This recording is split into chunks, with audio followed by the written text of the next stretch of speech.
Assalamualaikum warahmatullahi wabarakatuh. Salam hormat, salam sejahtera, salam Universiti Watan, salam Malaysia Madani. Baiklah hadirin sekalian yang berada di luar sana, para penonton yang setia bersama kita. Hari ini kita teruskan lagi dengan satu program khas daripada Universiti Kebangsaan Malaysia, tetapi adalah pengajuran oleh Pertadi, iaitu Persatuan Pegawai Takbir dan Iktisas UKM. Hari ini merupakan hari yang bersejarah juga kerana buat pertama kalinya Pertadi menganjurkan podcast di tahun 2026 ini. Baik, saya Muhammad Fadli bin Muhammad Abu Sadin merupakan Ketua Pegawai Sains yang bertapak ataupun bertugas di Institut Alam Sekitar dan Pembangunan ataupun Lestari UKM. Dan hari ini pastinya tidak kesorangan saya di sini. Saya berada dengan seorang insan yang begitu hebat, seorang figura hebat, bukan sekadar di Universiti Kebangsaan Malaysia, malah saya yakin dah ramai tuan-puan sekalian berada di luar sana mengenali beliau. Jadi Assalamualaikum Tuan Haji Zainuddin. Assalamualaikum warahmatullahi. Terima kasih kepada Pertadi UKM dan juga Saudara Fadli selaku moderator kita pada petang ini kerana menjemput saya untuk sesi yang pertama kan. Betul Haji. Terima kasih Pertadi. Jadi sebagai mantan Presiden Pertadi, itulah kok jemput saya sebagai tetamu pada hari ini. Mereka daripada Pertadi ni tidak boleh lari daripada haji lah, sebab haji dah begitu lama berkecimpung dalam dulu bidang N lah kan Haji. Kalau sekarang ni masih N lagi kan? Betul, masih lagi kekal dalam skim pegawai takbir iaitu N. N. Haji Tuan Haji Zainuddin masih lagi dalam lingkungan N, sebab walaupun sudah pun dinobatkan sebagai pendaftar Universiti Kebangsaan Malaysia. Jadi saya tak salah kalau nak lagi ucap tahniah kepada Haji. Terima kasih. Terima kasih Tuan Moderator. Jadi Tuan Haji Zainuddin Daud merupakan pendaftar di Universiti Kebangsaan Malaysia yang mempunyai banyak pengalaman. Saya bagi tahu banyak pengalaman bukan apa, kerana Tuan Haji ini datangnya, lahirnya daripada bawah Haji, saya tahu. Banyak pengalaman. Mungkin hari ini juga itulah yang cuba untuk kita bawakan kepada tuan-puan sekalian, para penonton yang berada di luar sana. Tapi hari ini kita khusus Haji, sebenarnya kita khusus kepada rakan-rakan PNP, Pegawai Pengurusan dan Profesional. Skim N Skim tidak, semua skim. Semua skim. Ya, semua skim. Okey. Di UKM ini sama jugalah sama ada di kementerian dan sebagainya. Kita mempunyai banyak skim kat sini je ya. Betul. And kita ada C, kita ada Q, J, mana lagi? W, F. Begitu banyak sekali. Jadi pastinya rakan-rakan yang di luar sana yang memang di bawah Pertadi ini menjadi ahli yang sebenarnya, ya, di bawah Persatuan Pegawai Takbir dan Iktisas Universiti Kebangsaan Malaysia. Jadi Haji, sebelum kita nak teruskan ni, kita nak kena bersesi ta'aruf dulu lah Haji. Boleh Boleh Haji ya? Boleh. Orang kata tak kenal maka tak cinta. Bila dah cinta mengada-ngada. Baik Haji, nama yang diberi adalah Tuan Haji Zainuddin Muhammad Daud. Kalau boleh Tuan Haji, saya nak minta Tuan Haji perkenalkan diri Tuan Haji dahulu. Silakan Tuan Haji. Terima kasih Tuan Moderator. Bismillahirrahmanirrahim. Assalamualaikum warahmatullahi wabarakatuh. Kepada semua penonton yang ada bersama kita pada petang ini, saya seperti nama yang dinyatakan oleh Tuan Moderator tadilah, Zainuddin Muhammad Daud. Nama pelik sikit sebab airnya tak ada. Saya tak pasti kenapa hilangnya perkataan I dekat nama saya kan. Biasanya Zainuddin tapi nama saya Zainuddin. Itulah orang kata keunikan sedikit pada nama. Biasanya Haji, kalau kita dengar cerita orang lama ni, zaman-zaman dulu dia tulis tu agak berbeza sikit. Sebab orang lama ni pendaftaran dekat Bala Polis. Betul. Okey, Zainuddin bin Muhammad Daud dilahirkan, saya rasa tak perlu kok nak sorok tarikh lahir kan. 8 November 1970. Itulah. Okey. 1970. Ya, 1970. Okay. Sama dengan tahun penubuhan UKM. Itulah saya terkejut. Dilahirkan di sebuah kampung halaman di sebuah daerah di Tumpat. Kalau kita pasal kampung saya ni bersebelah dengan dia panggil apa, tokong tidur terpanjang di Asia Tenggara, Kampung Jambu. Kampung Jambu. Sleeping Buddhist. The largest Sleeping Buddhist. Itu sebuah kampungan Melayu yang dipenuhi dengan sawah, bendang dan sebagainya, parit. Itulah tempat kelahiran saya, dibesarkan sehinggalah sebagai seorang anak kampung ni macam biasalah kita bergelombang dengan lumpur, bermandikan hujan dan sebagainya, membantu ibu bapa untuk kita menyiapkan kerja-kerja sawah dan sebagainya. Kadang-kadang kita tahulah kan, bila kita bersekolah tu, saya mula sekolah 1977. Umur 7 tahun, tak macam pelajar sekarang kan. Kita 7 tahun barulah mula mengenal huruf, mengenal buku, pensel dan sebagainya. Kalau anak-anak sekarang ni 5 tahun dah boleh membaca. Sebab itu di bawah RPM yang baru kan. Betul. 6 tahun dah boleh masuk sekolah. Jadi itulah kehidupan sebagai seorang anak desa, anak kampung kan. Perlu bekerja kan, untuk untuk meneruskan membantu ibu bapa dan sebagainya di sebuah sekolah rendah. Itu Sekolah Kebangsaan Padang Mandul. Nama dia apa? Mandul kan. Padang Mandul je. Ya, Mandul. MANDOL. Tak perlu ceritalah kot sejarah. Tak perlu cerita sejarah apa. Dan situlah dia mula belajar daripada sekolah rendah kan. Sehinggalah satu yang istimewanya sekolah itu, saya menjadi ketua pengawas. Alhamdulillah. Itu dah mula nampak kepimpinan Tuan Haji. Dilantik sebagai pengawas daripada darjah 5 dengan 6, 2 tahun mengetuai pelajar. Selepas itu tahun 1983, 84, 85 meneruskan pengajian di peringkat menengah, itu di sekolah menengah cabang 4. Cabang 4 Tok Mek Ngoh. Terkenal cabang 4 Tok Mek Ngoh. Ya. Sekolah itu berada di antara cabang 4 dengan Pekanbaran Kubur. Kalau siapa nak pergi ke Thailand kan, mesti melalui sekolah itu. 3 tahun berada di sekolah itu, mengikuti pengajian macam biasalah. Kita orang lelaki ni diminta untuk memilih bidang seni perusahaan. Kalau dulu kan, dia ada jalur, ada sains pertanian dan sebagainya. Ekonomi. 3 tahun berada di situ. Itu pula alhamdulillah lah, mungkin menjadi salah seorang pelajar cemerlang peringkat PMR. Bermaksud ada PMR kan? PMR, pendidikan menengah rendah. Jadi pelajar terbaik di sekolah itu. Dan keluarga saya telah mengambil keputusan supaya cuba mengubah. Orang kata kalau dulu belajar dekat kampung, pergi ke daerah dan pergi ke bandar. Sebab itu arwah ayah saya telah pindah saya ke sekolah, kalau orang sana panggil SIC, nama dia Maktab Sultan Ismail kan, sekolah. Orang kata sekolah tu tertua juga kan, dekat Kota Baru kan.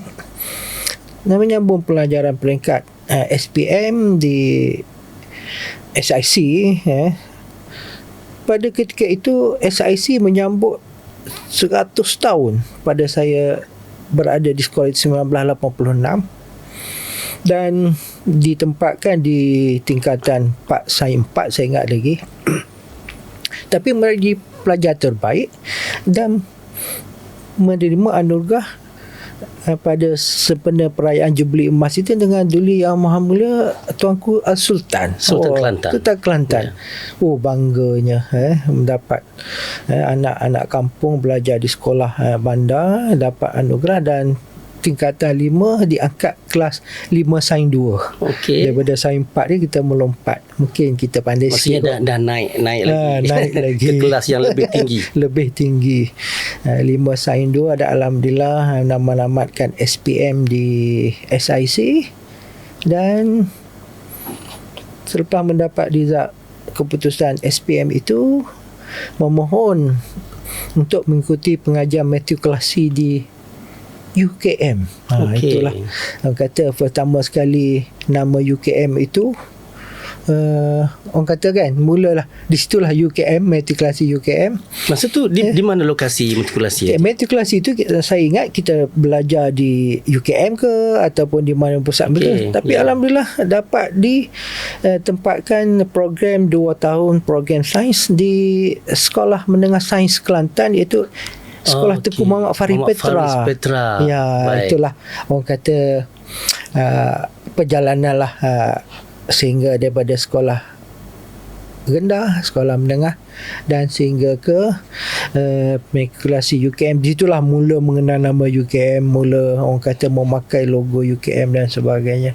Dan habis saja tamat SPM ke matrikulasi, alhamdulillah terima masuk di UKM pada tahun 1990 dan graduate 1994 dalam bidang biokimia di Fakulti Sains dan Teknologi. Saya ingat itu kok sejarah perjalanan bermula daripada rendah, menengah, STJ matrikulasi dan juga di universiti. Itulah sedikit pengalaman pembelajaran macam mana bermula dengan UKM daripada itu. peringkat rendah lagi sehingga ke peringkat kemasukan ke Universiti Kebangsaan Malaysia di tahun 1 pada tahun 1990 dan graduate 1994. 4 tahun program UKM. 4 tahun program pada masa tu. Pada masa tu saya rasa Haji di Fakulti Sains Hayat. Ya. Pengkhususan bidang apa tu masa tu, kalau boleh tahu sikit? Okey. Di UKM pada ketika itu dia program dia kalau kita tahun 1 tu walaupun kita belajar sains, kita kena belajar biologi, kita akan belajar kimia, kita akan belajar fizik. Terbeza. Tahun 1 mesti ada 3 bidang. Okey. Tahun kedua saya buang fizik, saya ambil biologi dan kimia. Okey. Tahun 3 saya mengkhusus kepada bio dan kimia, dia panggil program biokimia. Dan tahun 4 kita buat penyelidikan pun dalam bidang biokimia. Itulah orang kata hebatnya dahulu daripada 2-3 bidang tu kita tahun akhir tu pilih satu bidang yang kita minat. Ini yang cukup menarik para penonton sekalian, kerana Haji sebenarnya saya tidak tahu. Saya rasa ramai yang tak tahu di luar sana. Haji Zainuddin ni datang daripada pure science. Daripada sains tulen menjawat jawatan pendaftar UKM. Tahniah Haji. Terima kasih. Ramai tak tahu kat luar sana, mesti terkejut ni kalau tengok podcast kita ni pada hari. Kalau saya imbau kembali semasa kita berada tahun pertama kan, kita kena belajar tentang kepelbagaian biologi. Pensyarah saya Profesor Datuk Dr. Abdul Latif Muhammad. Okey. Kena kepelbagaian biologi. Pak Teh Pak Teh. Lepas tu kena ambil juga paku pakis dan tumbuhan, Profesor Dr. Aziz Bidin. Lama semua. Kena ambil kursus zoologi, Profesor Dr. Mariati Muhammad. Kena ambil kursus kimia, Profesor Datuk Dr. Muhammad Wahid Samsudin. Profesor Dr. Zuriati Zakaria. Itu semua pensyarah saya. Itu semua pakar-pakar di bidang sains kita. Kimia organik. Itu yang paling seronok, Profesor Datuk Dr. Lailidin. Okey. Itu kalau nak cerita pensyarah yang banyak memberi ilmu kepada kita UKM sekarang, orang hebat-hebat. Itu masa saya belajar di UKM. Yang paling susah sekali lah biologi sel lah. Pensyarah saya Profesor Datuk Dr. Muhammad Nur MB. Itu kena belajar sekecil-kecilnya sel.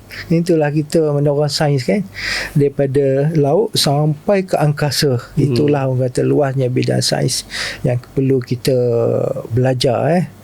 Baik je, kita akan sambung semula selepas ini. Kita akan lihat pula bagaimana Haji selepas itu. Selepas daripada pengajian di peringkat sarjana muda. Tapi saya nak potong dulu Haji sebentar di bahagian ini. Sebab kita nak pergi sedikit sebelum itu kepada bahagian lain dahulu je. Boleh. Okey. Saya nak perkenalkan dulu sedikit, apa nak tambah baik sikit ataupun nak bagi tahu info berkenaan dengan podcast tadi ni, yang mana ini merupakan julung kalinya kita anjurkan adalah untuk membawa tokoh-tokoh yang hebat-hebat daripada universiti kita ni, Ji. Terutama sekali tahniahlah kepada tadi. pertamanya haji ni lah. Saya kata juga dalam grup pembincangan kita, kalau boleh haji orang pertama. Haji kena jadi pioneer dalam program kita, dan lepas tu barulah kita continue. Kita akan jemput dengan rakan-rakan yang ada kepakaran lain, Haji. Hebat. Ramai rakan-rakan kita yang hebat di universiti dalam bidang masing-masing. Betul. Kita tak nafikan. Dan juga kita akan menjalankan program podcast Pertadi ini secara 2 bulanan. Bermaksud 2 kali sebulan kita akan pancarkan program podcast Pertadi khas untuk kita punya ahli pertadi sebenarnya. Tetapi juga oleh kerana kita masukkan ke dalam YouTube ataupun dalam media-media yang lain, dia akan menjadi sedikit umum lah. Pada orang luar ataupun rakan-rakan yang di luar sana juga boleh untuk menonton. Sebab saya rasa ramai, bukan saja staf UKM Haji. Kita ada masyarakat sekitar yang dah menjadi satu pertalian saudara lah dengan UKM ni, Haji. Betul. Bukan saja yang berada sekitar UKM, malah di seluruh Malaysia. UKM terkenal dengan satu universiti watan, yang mana lahirnya daripada rakyat juga, atas kehendak rakyat. Maka lahirlah sebuah universiti kebangsaan pada tahun 1970, hari lahir Haji. Ya, betul. Betul. UKM sama dengan umur saya sama dengan umur UKM. Kalau tuan-tuan semua lupa nama UKM, kena ingat jadi Haji. Baik, itulah sebab sikit je kita cuba nak rungkaikan sikit. Saya juga cadangkan supaya Pertadi dapat juga bekerjasama dengan MASTI, sebab kita ada majlis pentadbir Universiti Awam. Betul. Ada program kita libatkan, kita manfaatkan dengan 20 universiti awam yang lain. Betul. Itu juga penting kan, supaya kita sama-sama untuk mempromosikan di kalangan pentadbir di yang lain. Betul. Itu juga. Dan juga pada pengetahuan umum sekalian juga, kita ingin ketengahkan juga Haji berkenaan dengan pembincangan laluan kerjaya, kalau boleh. Kita nak bawa juga dalam edisi-edisi podcast ini. Dan satu lagi, kita juga ingin melihat hala tuju serta cabaran semasa skim yang ada di UKM ini. Baik Ji, kita nak sambung semula Ji. Ini cerita menarik. Ini Tuan Haji pendaftar, datangnya daripada orang sains. Tuan-tuan semua kena ingat, Haji daripada sains, tapi bukan C. Beliau adalah N. Pendaftar Universiti Kebangsaan Malaysia. Baik Ji, saya teringat pada zaman era 95 ke atas. 1995 dan ke atas. Sebab 1995 itu saya tahun 1 di sini. Saya tahun 1 di UKM ini. Sebenarnya saya matrikulasi UKM di matrikulasi sama. Pari Petra juga. Kebetulan. Ini baru tahu hari ni. Tak ada dirancang apa. Jadi di sini bila saya masuk ke UKM tahun 1 selama 4 tahun 95, dan saya ditempatkan di Kamsis dahulu aja Dulu dipanggil Kamsis, Kampung Siswa. Kamsis Amudin Baki. Kamsis Amudin Baki. Di sana saya lah antara di kalangan pelajar-pelajar kat situ. Kalau nak cari warden, warden kita tak panggil warden, kita panggil fellow. Haji Den lah. Fellow yang begitu lama agaknya bertugas di Kamsis Amudin Baki. Haji Den kunci hilang. Tuan Haji tolong buka. Pejabat kita nak ambil barang dan sebagainya. Haji Den adalah fellow Kamsis Amudin Baki, tuan-tuan sekalian. Macam mana Haji? Kan dia daripada situ? Itulah Fadli. Sebab bila kita kebetulan sebenarnya tahun pertama saya bertugas di UKM diletakkan di bawah pusat co-curriculum. Itulah. Bila kita berada di co-curriculum, kalau nak cerita kenapa saya bertugas di pusat co-curriculum itu, masa kita belajar pun kita dah terlalu sibuk dengan aktiviti kemahasiswaannya. Jadi orang kata semangat untuk membantu pelajar itu semasa pelajar pun saya dah ada dalam fikiran saya kan, sebab saya masuk di UKM, penglibatan pertama saya dalam aktiviti kesukarelawan iaitu Bulan Sabit Merah kan. Itulah banyak aktiviti kemanusiaan, pertolongan cemas fasik dan sebagainya. So bila saya bekerja juga di bawah Hal Ehwal Pelajar, itulah semangat untuk menjadi fellow penghuni tu kan. Jadi senanglah. Mana yang kita dapat membantu pelajar seperti yang Cik Padi kata tadi kan, memang tugas fellow ketika itu memang kita tak adalah orang kata WhatsApp dan sebagainya kan, tak ada. Kalau handphone pun tak ada lagi. Handphone tak ada. Kalau pelajar nak jumpa fellow, dia pergi ketuk bilik kan. Ketuk bilik. Itulah pengalaman jadi fellow 6 tahun 1994 hingga 2000. Banyak yang kita dapat belajar sebenarnya semasa kita bertugas jadi fellow tu. Dan banyak juga kita dapat memberi semangat kepada pelajar dalam aktiviti dan sebagainya. Sebenarnya ambil kunci, buka kunci dan sebagainya itu bagi saya itu tugas biasalah.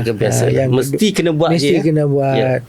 Kalau ada pelajar sakit malam-malam, kita ada basic first aider tu kan, sebagai seorang pemberi pertolongan cemas tu, bolehlah kita bagi ubat dan sebagainya. Kalau tak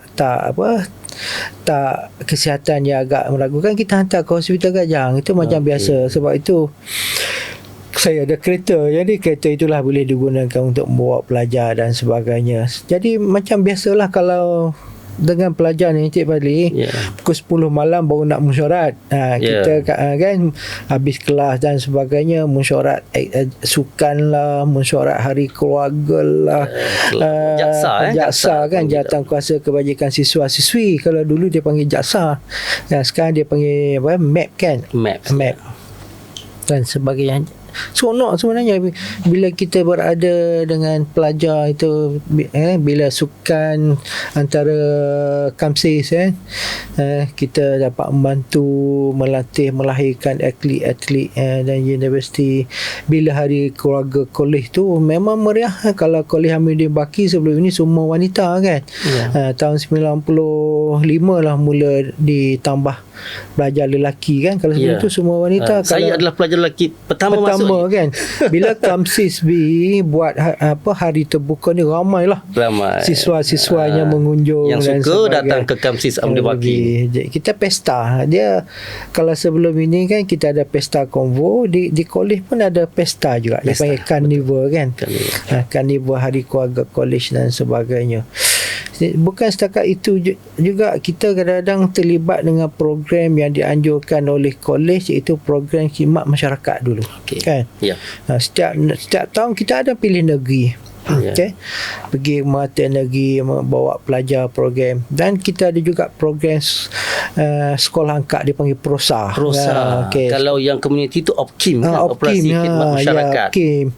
PROSA, Proda tu projek desa angkat. Masa itulah banyak aktiviti dan seronok katakan, walaupun masanya agak terhad kan, terhad dan terpaksa banyak bagi keluangan masa je. Jadi mungkin saya nak mencelah sikit Haji. Dari segi penglibatan Haji 6 tahun bersama dengan Kamsis ataupun kolej sekarang ini, maknanya itu jawatan Haji adalah fellow.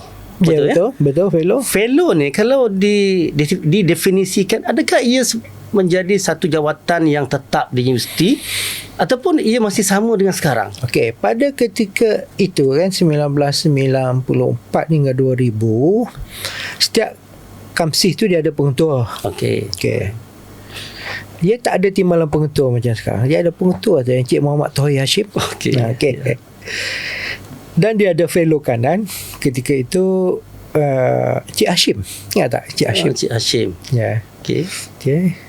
Pelajar PhD tak salah saya kan, ATM. Dia jadi fellow kanan. Dan kita ada fellow ketika itu adalah satu jawatan yang bukan jawatan yang berelau dan sebagainya. Dia lebih kepada membantu kebajikan pelajar di kolej lah. Cuma diberikan kemudahan tempat tinggal. Saya menginap di bilik K6P 109. Kawasan perempuan. Kawasan perempuan. Betul. Tu ada 13 blok perempuan. Saya jaga 13 blok perempuan K6P 109. Itulah saja kemudahan yang diberikan kepada mana-mana pegawai ataupun pelajar master PhD yang dilantik sebagai fellow. Jadi pada masa tu Haji sambung belajar ataupun bertugas? Bertugas ke HCP. Oh, dan di juga HCP. di HCP. Ya. Haji bertugas di HCP. Pada masa itu sebagai apa Tuan Haji? Sebagai pegawai takbir lah. Pegawai takbir. Okey, pada masa tu Tuan Haji sudah pun menjadi pegawai takbir dan bertugas di HCP dan masa yang sama adalah fellow di Kamsis Ahmadin Baki. Ya. Itulah orang kata sedikit sebanyak sumbangan kepada pembangunan mahasiswa lah. Sebab penting untuk melatih mahasiswa untuk menjadi pemimpin ni dalam berbagai bentuk latihan. Di kolej pun mereka boleh belajar untuk menguruskan, mengorganisasikan ataupun menganjurkan dan sebagainya. Itu adalah salah satu program latihan kepimpinan yang kita terapkan di kalangan pelajar. Pada ketika itu juga universiti telah meminta untuk kursus kenegaraan. Kita banyak menghantar pelajar-pelajar di kem wawasan skala sekarang ni. Kalau dulu kem BTN dan sebagainya, kem bina negara untuk bina negara, dan kita fellow mesti menjadi pegawai pengiring. Terlibat dengan aktiviti pelajar dan sebagainya. Jadi orang kata 6 tahun tu bukan satu masa yang pendek kan, panjang juga. 6 tahun berkhidmat sebagai fellow dalam masa yang sama bertugas hakiki sebagai pegawai takbir di pusat kurikulum. Jadi satu pengalaman yang cukup luas lah bagi saya, Tuan Haji, dalam penglibatan bersama pelajar. Saya rasa pengalaman itu juga dibawa oleh Haji sekarang ini. Saya yakinlah Haji pun melihat juga bagaimana keberkesanan pelajar-pelajar kita sekarang dengan aktivitinya dan bukan sekadar daripada staff tu Haji bukan. Walaupun Haji sekarang ni jaga staff, satu UKM menjaga staff, tapi saya rasa Haji memang fokus jugalah kepada pelajar-pelajar yang ada di UKM. Okey, baik Haji. Saya nak berbalik kepada soalan seterusnya Haji. Berkenaan dengan grade ataupun apa kita panggil ni,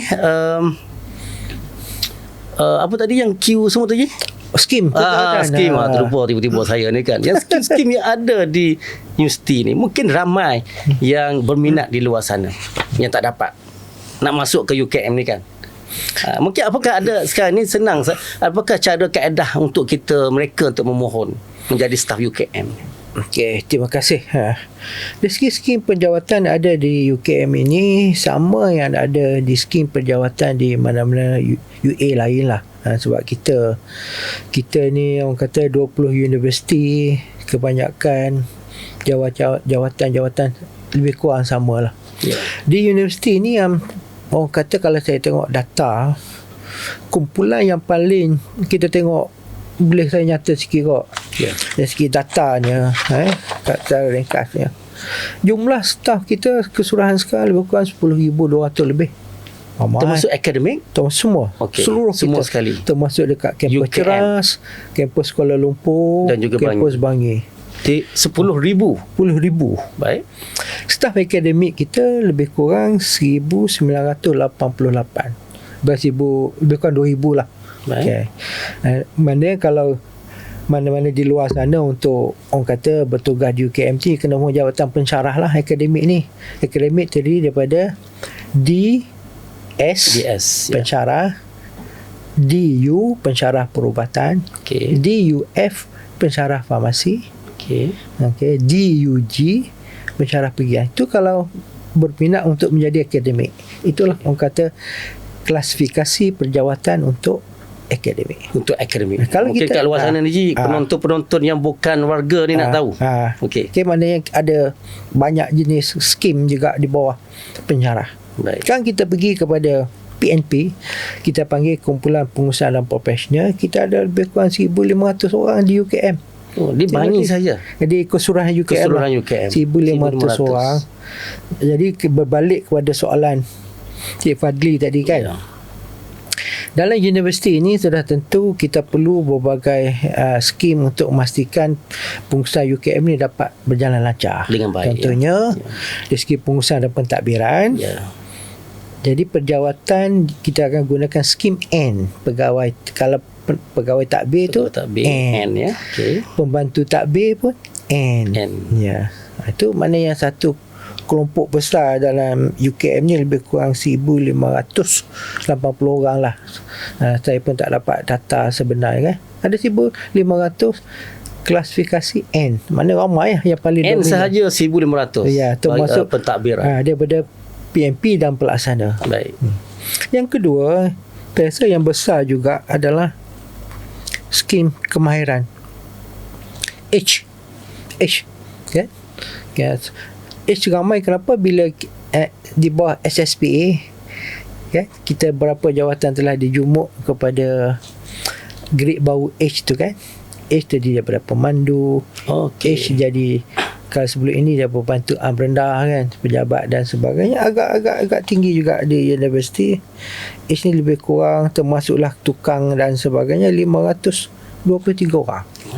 Ramai. Sebab bila kita dah kelaskan Yang seterusnya yang ramai juga adalah kumpulan sains C. C ni lebih kurang 416 orang kalau kita campur. Sebab kita sebuah universiti penyelidikan kan. Betul. Kita ada pegawai sains, penolong pegawai sains, penolong pegawai sains kan. Kalau sebelum ini ada pembantu makmal dan sebagainya. Sebab C kita juga memang keseluruhan maksudnya sehingga ke Bangi, daripada Bangi hingga ke Ceras. Ada Ceras, kita ada juga dekat di kampus KL. Kuala Lumpur. Maknanya selepas ini mungkin selepas N ini boleh buat podcast untuk skim C lah. Ya. Sebab betul. Saya rasa sebab tu petadi ni dia akan pergi kepada semua skim lah. Sebab ini mungkin Haji pun mewakili N jugalah ni sekali. Sebab yang Presiden petadi pun daripada skim C daripada C. InsyaAllah kita akan berjemput nanti. Yang data lain saya pun tak bawa kan. Kita ada skim W keuangan. Keuangan ni di bawah SSPA, dia tak panggil pegawai keuangan lagi, dia panggil accountant. Jadi mana-mana di luar sana kalau nak berminat, kalau ada kekosongan jawatan, kalau sebelum ini pegawai dari segi keuangan, pemohonan kita melihat kepada kekosongan yang dipaparkan saja. Ya, betul. Kita orang kata skim penjawatan kita, bila ada kekosongan, pihak sumber manusia dia akan mengiklankan jawatan di sistem permohonan penjawatan UKM. Okay. Jadi tadi kan kita ada W keuangan. Kita ada juga skim S di bawah klasifikasi perkhidmatan sosial, di library, pustakawan, pegawai sukan, pegawai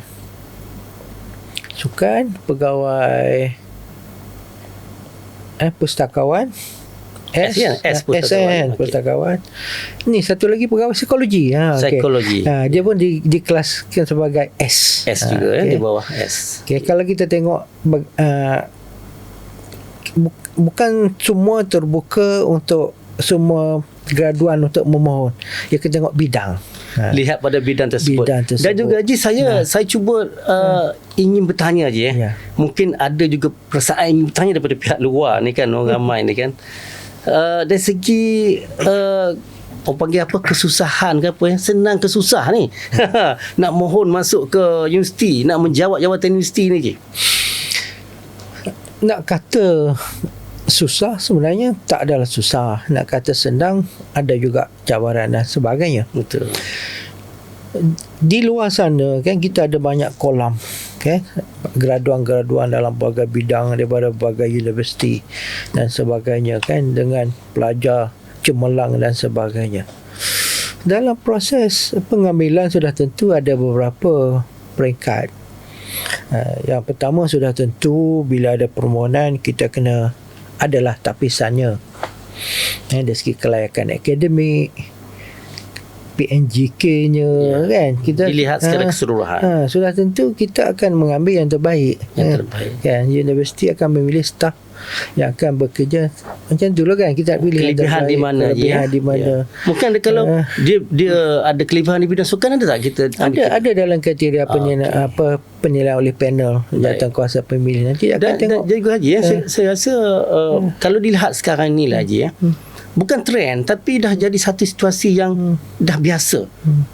Orang sambung belajar ke peringkat PhD pun dah ramai. Betul. Apatah lagi master. Kadang-kadang kita lihat pegawai kita yang bukan pegawai PMP lah pelaksana pun dah ada yang ada master. Tapi kita kena kembali kepada syarat skim penjawatan. Okey. Kalau isu yang orang kata, bukan kata cabaran kami sekarang di peringkat HR, semua manusia untuk rekrut atau membuat pengambilan jururawat. Itulah orang kata bidang pekerjaan yang panas di luar sana kan. Dia banyak di luar negara dan sebagainya kan. Syarat lagi skim tersebut jururawat adalah diploma kejururawatan. Walaupun pelajar ada ijazah sarjana muda atau master dan sebagainya, tapi dia kembali kepada syarat skim tadi, syarat pelantikan. Maksudnya sama juga tak untuk yang skim yang lain? Ya, walaupun betul. dia ada PhD ataupun master, tetapi tawaran ataupun yang dia pohon tersebut hanya di peringkat ijazah. Jadi dia kena follow je. Ya, betul. Kalau syarat pelantikan itu bermula dengan syarat ijazah sarjana muda, mana itulah syarat skimnya. Walaupun ada kelebihan lain, itu mungkin kelebihan lah kepada calon tersebut, tapi dia merujuk kepada syarat skim tersebut bagi tujuan pelantikan. Pengeluaran dari keluarnya tawaran lah. Ya, betul. Dia kena kembali kepada syarat skim bagi suatu jawatan. Yang menarik sekarang contohnya skim accountant mesti berdaftar dengan MIA. Mesti, itu adalah syarat dia. Itu syarat dia. Cuma skim kejuruteraan belum lagi syarat, mesti ada berdaftar dengan IR dan sebagainya kan. Jadi kelebihan lah juga kepada orang yang ada pengalaman kat luar. Betul je? Yang ada IR kat luar untuk memohon boleh. Betul. Itulah kata kelebihan. Contohnya sekarang banyak orang kata profesional kan, kita ada IR, AR arkitek, SR surveyor, TMPR untuk pegawai perancang bandar dan sebagainya. Itulah orang kata CJ kelayakan profesional yang boleh nilai tambah bagi suatu jawatan. Kepada penonton di luar sana, bolehlah orang kata mengambil info yang hari ni Haji dah cerita banyak ni. Tak ada masalah pun untuk memohon. Pohon saja. Jika ada keluarnya jawatan kosong di UKM, anda semua dipersilakan untuk memohon. Jadi satu lagi lah, kita nak minta Haji juga dalam kesempatan yang ada ni, boleh tak Haji nasihatkan kita, kalau boleh kita fokuslah kepada staf UKM ni Ji. Lebih-lebih lagi tahun baru kan, 2026 ni masih lagi tahun baru.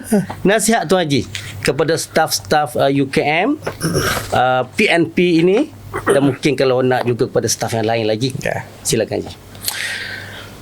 Itulah sebagai warga universiti ni, dalam universiti ni kita ada, macam saya kata tadi kan, kita ada kumpulan akademik, kumpulan pentadbir dan juga kumpulan pelaksana kan.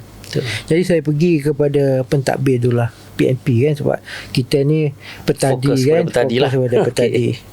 Jadi kita tahu PNP ni orang kata backbone ataupun tulang belakang kepada pengurusan universiti lah. Kita berada dekat tengah-tengah kan.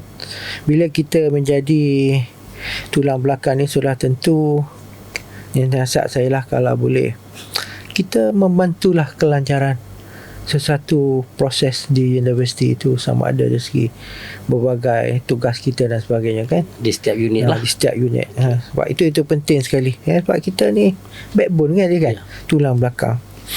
Dan kalau boleh tindakan yang kita buat itu, orang kata setiap keputusan yang kita buat itu, apa-apa yang kita buat perlulah tengok kesan. Apa yang kita nak, kalau boleh kesan yang orang kata mengambil kira kepentingan UKM ni, itu kita perlu dahulukan. Sebab lebih lagi Haji dengan situasi sekarang ini, media sosial yang begitu meluas je. Nak berkait sikit dengan itu tadilah. Mungkin kita sebagai staf juga perlu menjaga nama. Betul tak Haji? Sebab menjaga nama universiti itu dalam setiap tindakan kita perlu letakkan integriti. Itu. Baik. Dan dalam kita melaksanakan tugas itu, ketelitian itu kan, teliti. Kita buat sesuatu, kalau di universiti ni kita perlu selidik, kita perlu buat penelitian data dan sebagainya. Sebab itu ketelitian itu penting. Sama ada mengikut garis panduan ke polisi dan dasar kan, tadi itu ketelitian kita dalam membuat tindakan. Tapi yang penting lagi adalah tanggungjawab kita, rasa tanggungjawab Bermakna kita staff ni lebih lagi jadi orang tengah. Haji kata dia kan sebagai PNP ni perlu lebih orang kata rasa bertanggungjawab.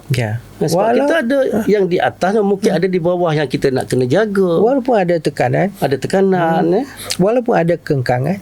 Sumber. Sebab seperti kita kata tadi kan, keluhan di peringkat rakan-rakan kita kan, kengkangan sumber manusia. Betul. Kengkangan teknologi. Itu adalah kengkangan yang kita harus berhadapan lah dalam kita membuat tindakan. Benda yang kita harus ambil perhatian juga perubahan dasar. Maksudnya kita staff ni perlu tahu, perlu mengikut edaran masa. Mesti begitu dengan kaedah yang baru. Betul. Kita kena sedar dan kita juga memahami situasi yang ada. Okey Ji, jadi kita harapkan kepada semualah pada rakan-rakan PNP kita supaya Haji kata tadilah lebih ada integritinya, ada disiplinnya. Betul je Tapi saya nak minta satu lagi kalau boleh. Sebagai yang terakhir ni mungkin. Oh, nak habis dah? Nak habis Ji. Ini satu lagi, kita ni kena, orang kata kalau main bola pun salah satu pasukan. Jadilah kita perlu bekerja dalam satu pasukan. Dan saling menyokong. Saya suka bola sebenarnya. Tapi saya penyokong Manchester United. Sudah. Daripada dulu lagi saya MU kan. Main bola pun kita perlu. Semua orang ada peranan. Goalkeepernya, centre backnya, defense-nya dan sebagainya. Itu kita perlu saling menyokong lah antara sama lain. Maksudnya setiap posisi itu ada peranan masing-masing. Tapi benda yang penting dalam dunia pekerjaan sekarang, kompetensi. Skill.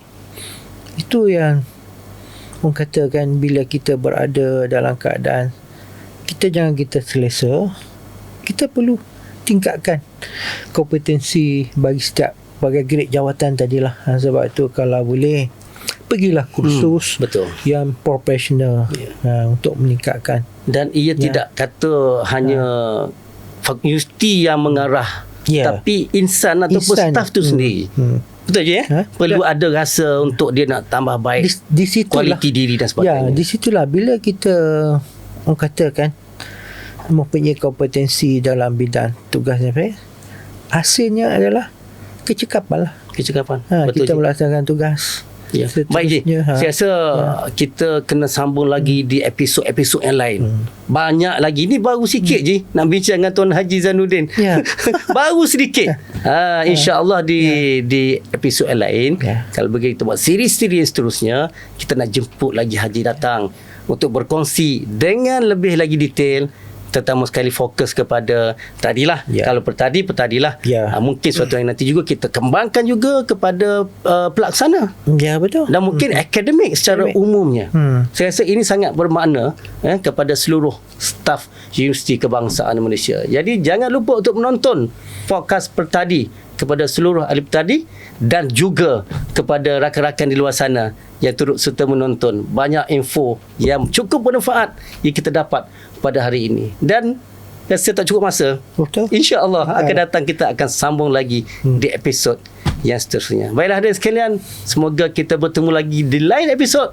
Jangan lupa teruskan bersama dengan podcast Pertadi. Sekian. Assalamualaikum warahmatullahi wabarakatuh. Waalaikumsalam warahmatullahi wabarakatuh.